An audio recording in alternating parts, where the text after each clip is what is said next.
Another news, Kenyan President Uhuru Kenyatta and his deputy William Ruto will contest the 2017 general election under a newly crafted Jubilee party. The party will be launched in March next year. President Uhuru and Deputy William Ruto rallied their troops to back the formation of the party, saying it is the ideal cure of ethnic balkanization bedeviling the country's politics.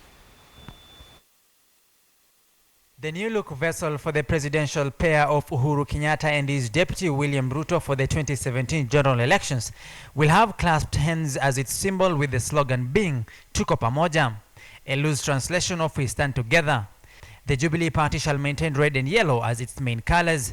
The merger to be crystallized next year March, when the Jubilee Party will be officially unveiled, swallowing Ruto's the United Republican Party URP, symbolized by a horn, and Uhuru's the National Alliance, whose symbol is a dove. Other affiliate parties will also be consumed in the merger. The unification of Jubilee Alliance parties endorsed at a meeting in State House, where the president and his deputy were critical of those opposed to the merger. Today we have an opportunity to reintroduce mature politics into Kenya.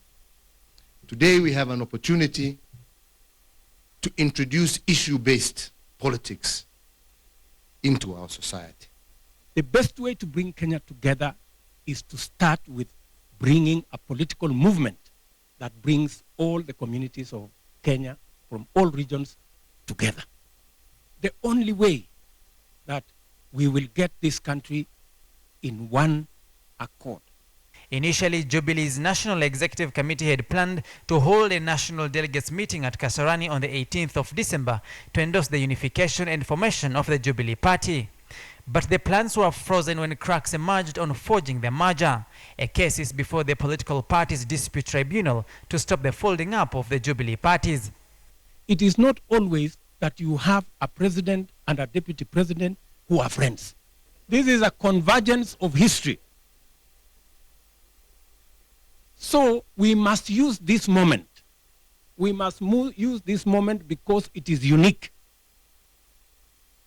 We must use this moment because it is unique for us to unite Kenya. Politics of this country has always been polarized and based on ethnicity. That you can be friends, but you cannot belong to the same party because you belong to two different communities. In rallying their supporters behind the merger of Jubilee Alliance Party, the Jubilee leadership say the move endeavors to rid the nation of the culture of ethnic balkanization and polarization. You don't want to form the government. You want to go there, cook a small thing, and then beg. Bargaining power. You go sit there, and then now you wait for the government to be formed, and then you come knocking, or please, what will you get? So mutapata makombo, the leftovers. Because the people forming the government must satisfy themselves first. So what we are saying here is, instead of you going to the bush so that you can come and beg tomorrow, let us form the government here together.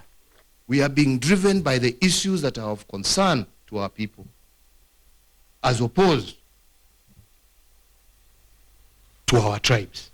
Because we cannot eat our tribes, but we can deal with the issues that are. Samogina, KTN News.